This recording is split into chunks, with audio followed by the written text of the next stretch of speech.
la poésie de l'eau. Dans une conférence d'introduction, la semaine dernière, j'ai essayé de montrer que la poésie, dès qu'elle voulait être un témoignage de notre passion pour la vie universelle, retrouvait d'instinct les longues pensées des philosophes, les longues rêveries des alchimistes, et qu'on pouvait dès lors prendre les 4 éléments matériels, eau, air, feu et terre, comme s'ils étaient à la fois les éléments de l'univers et les éléments de l'imagination poétique. Je voudrais maintenant prendre un à un les 4 éléments et prouver que chacun d'eux est un centre de poésie, quand chacun d'eux se réalise une condensation d'images sans cesse renouvelées au cours de l'évolution littéraire. Et qu'on peut prendre toutes ces images avec un signe de profondeur. En s'attachant de toute son âme à un des éléments poétiques, le poète a ainsi la chance d'être à la fois original et profond. Aujourd'hui, nous allons consacrer notre causerie à la poésie de l'eau. La poésie de l'eau. Il semble qu'on n'ait même pas besoin de la définir. Quel est l'homme poétique qui ne répondrait pas à l'appel des sources et des fontaines, qui ne garderait pas les souvenirs émus de l'étang et de la rivière? Cet accord unanime de toutes les âmes poétiques est déjà un gage de la réalité de notre problème, de l'adhésion que nous proposons à une poétique des éléments. Nous allons voir que l'attachement que nous avons à la beauté de l'eau est fort de 1000 liens. Nous allons voir s'accumuler les attraits les plus divers, les attraits les plus contraires, de sorte que notre amour pour l'eau est peut-être le plus ambivalent des amours. Ainsi, l'eau sera aimée dans ses reflets et dans sa profondeur, dans son repos et dans son tumulte, dans sa substance et dans sa force. Les dialectiques se multiplient au point qu'il faudrait une véritable encyclopédie de l'eau pour les analyser toutes. Le monde des reflets, que serait-il sans le miroir des eaux dormantes?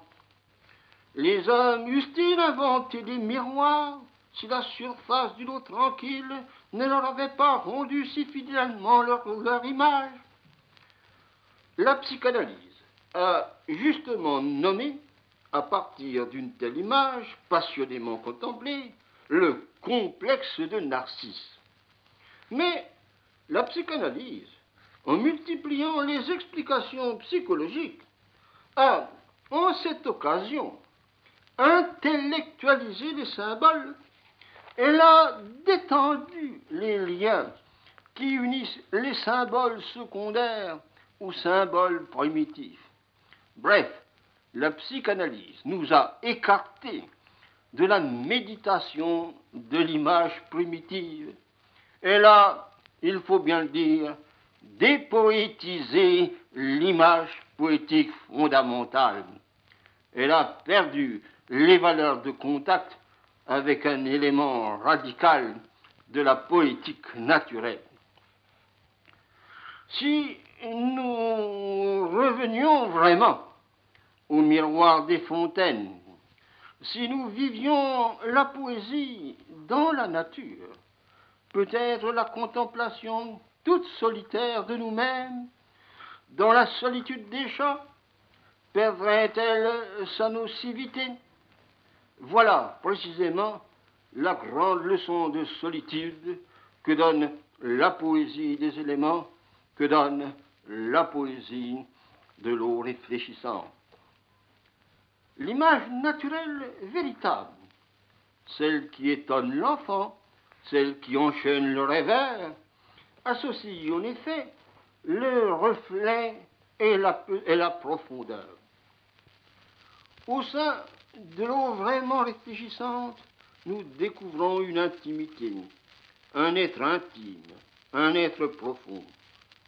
Edgar Poe a vécu avec la plus extrême intensité cette prise d'intimité où le miroir est vivant dans sa surface et dans sa profondeur. Mais l'eau profonde a bientôt une autre tonalité psychologique. Elle est sans doute la première image de la profondeur dangereuse, la grande et simple image de l'abîme. Sans doute, la terre a ses crevasses et ses falaises, mais de tels abîmes, il semble qu'on puisse les explorer, les mesurer. Les abîmes de la terre ont une géométrie.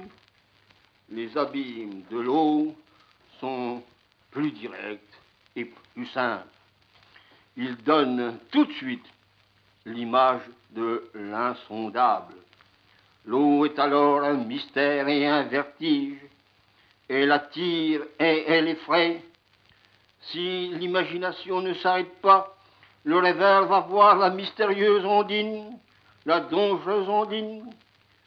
N'est-il pas étrange que la poésie soit en quelque sorte dialectisée, jusque dans ses fantômes, par la naïade et par l'ondine, par Nausicaa et par Mélusine, par l'être qui a toutes les beautés de l'eau ensoleillée, et par l'être qui a toutes les dangereuses séductions des ténèbres vertes, comme disait Baudelaire, de l'inconnu des profondeurs.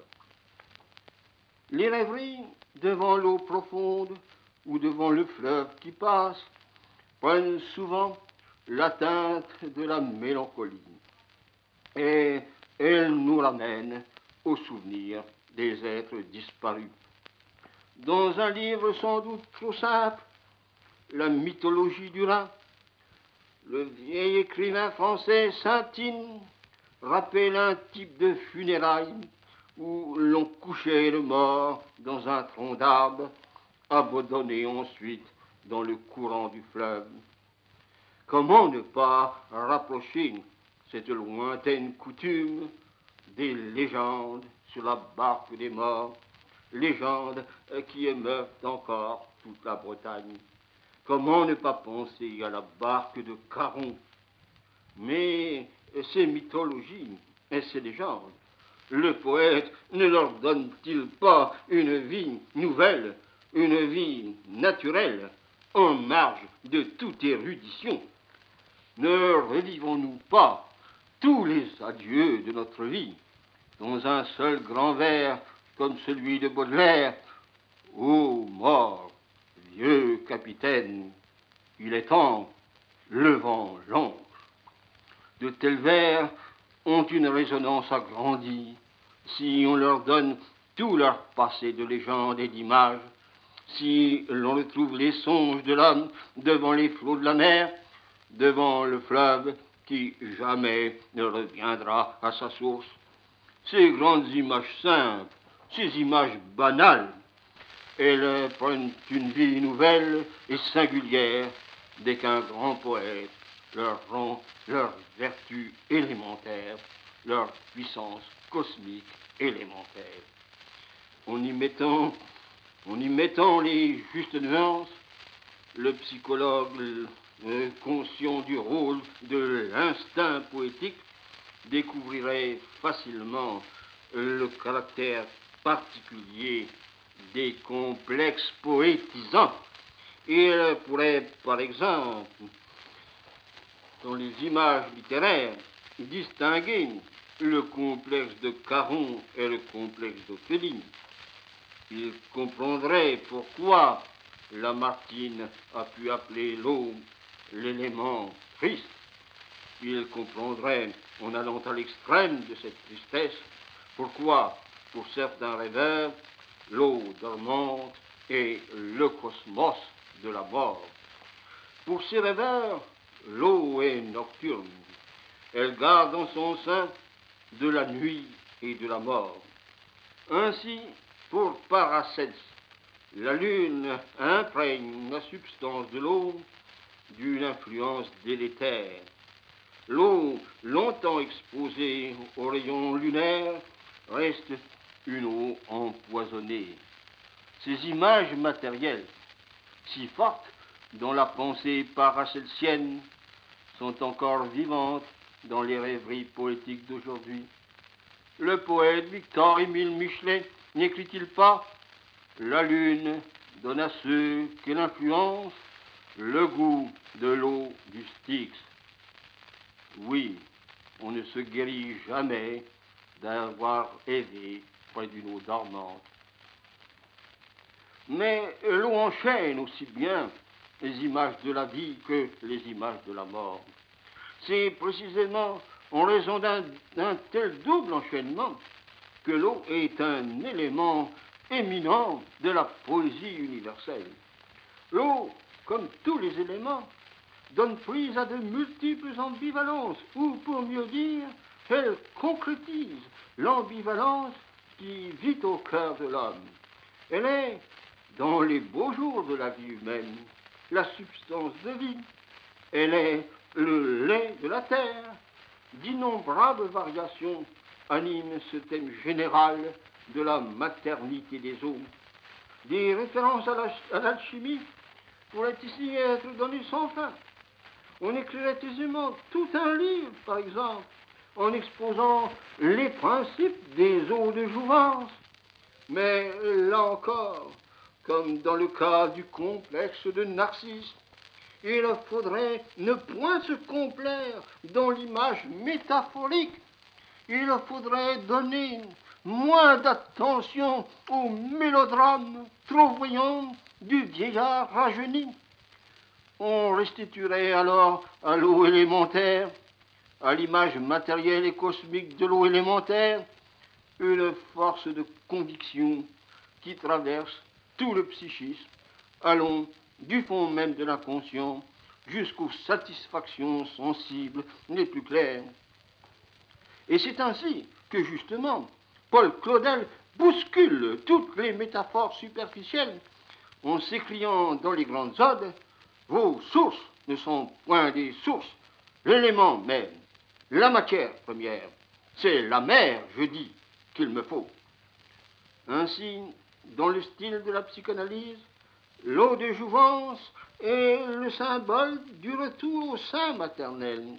Elle est une marque, entre beaucoup d'autres, de la primitivité des images maternelles de l'eau.